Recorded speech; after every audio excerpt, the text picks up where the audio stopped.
things Randi at RandiRhodes.com. Go for launch. Speaking truth to power, the Randi Rhodes Show.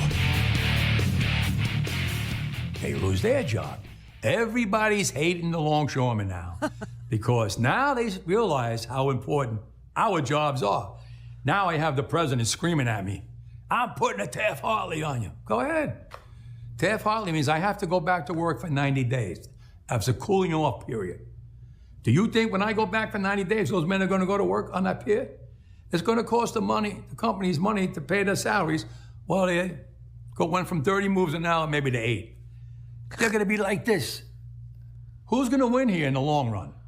You're better off sitting down and let's get a contract and let's move on with this world. And in today's world, I'll cripple you. I will cripple you, and you have no idea what that means. Nobody does. Hey, yeah. I mean, he does sound like every Jersey guy I have ever known. Really, it's just there's no question about it. But there's a lot of talk about how this is an October surprise and this is to benefit Donald Trump.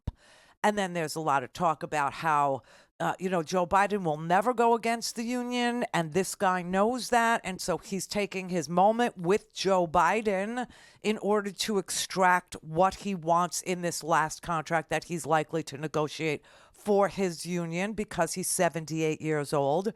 So, no one knows. No one knows what the friendships behind the scenes might be. However, the goal is the same, and that is to get these guys paid properly after serving through COVID on the pier in New York, in Dallas, and over here in the Bahamas. Oh, and Puerto Rico too. Hey, oh. Be ashamed if something happened to your bananas, huh? It's a nice banana you got over there. You know what he actually said in one of the written interviews I read about him? He said he doesn't have a crystal ball between his legs. He was dying to finish that thought, but he, drifted off. Whatever. Christopher. You need to lay off of that stuff, Christopher. Then you end up dead in the Pine Barrens. But this is really interesting. So he has this man, Harold Daggett, who is the union president and has been of the longshoremen for a really long time. This is his 4th term, I believe. He has been on trial previously twice for being a suspected mob member, specifically the Genovese crime family. And what's fascinating about this is he was acquitted of having any connections to any crime family. However, one of his co-defendants, who actually was connected to the Genovese crime family, Mr. Ricci, I believe his name is, he ended up disappeared and dead. He did, his co-defendant. But who knows? It's the longshoremen. You know what I'm saying? I could just tell you, though, that whatever it is that he's,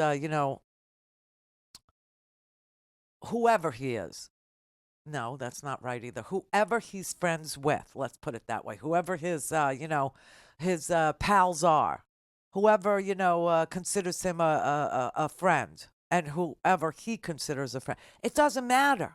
It doesn't matter. He literally represents tens of thousands of longshoremen. And the 6 companies that own all of the docks, that own all of the piers, that own all of the shipping that comes into the United States, they need to sit down and they need to cut a deal. And this is their counterpart, and they better get to it. They better get to it.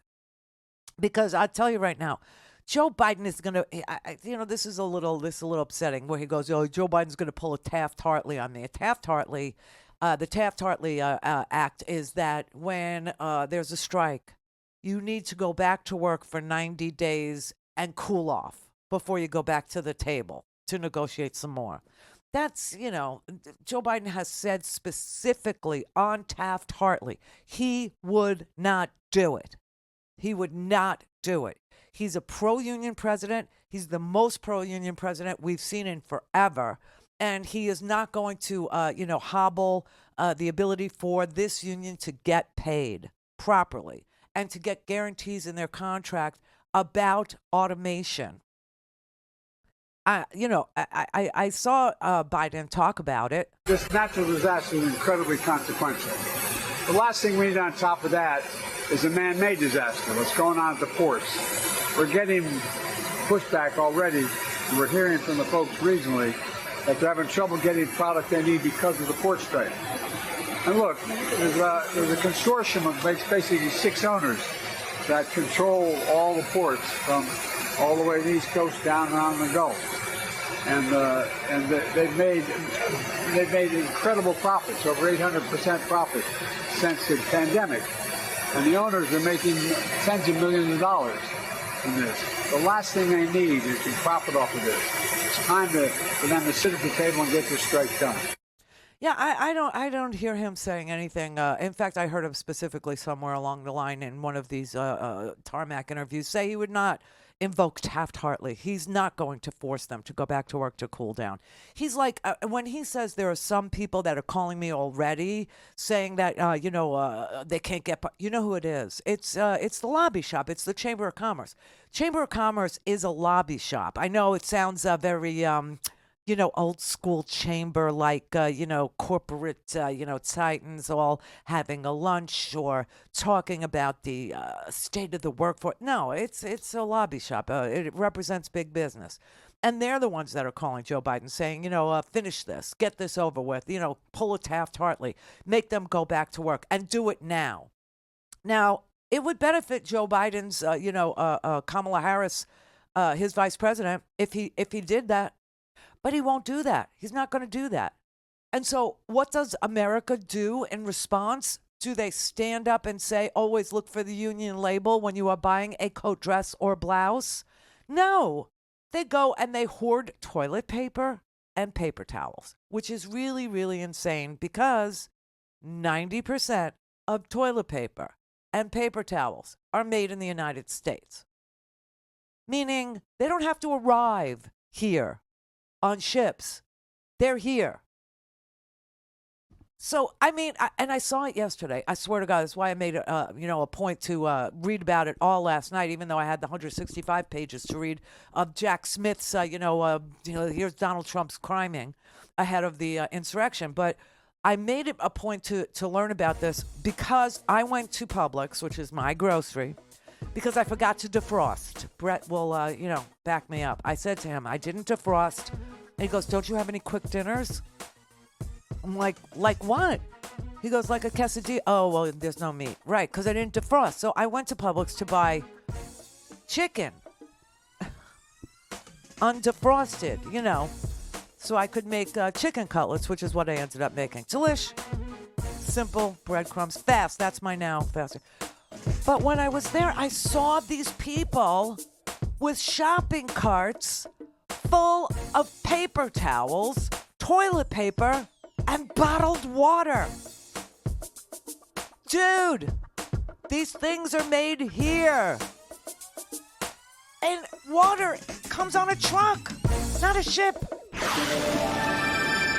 Don't have time to listen to the live show? Want to hear more on your schedule? Go to RandiRhodes.com and buy a stinking podcast.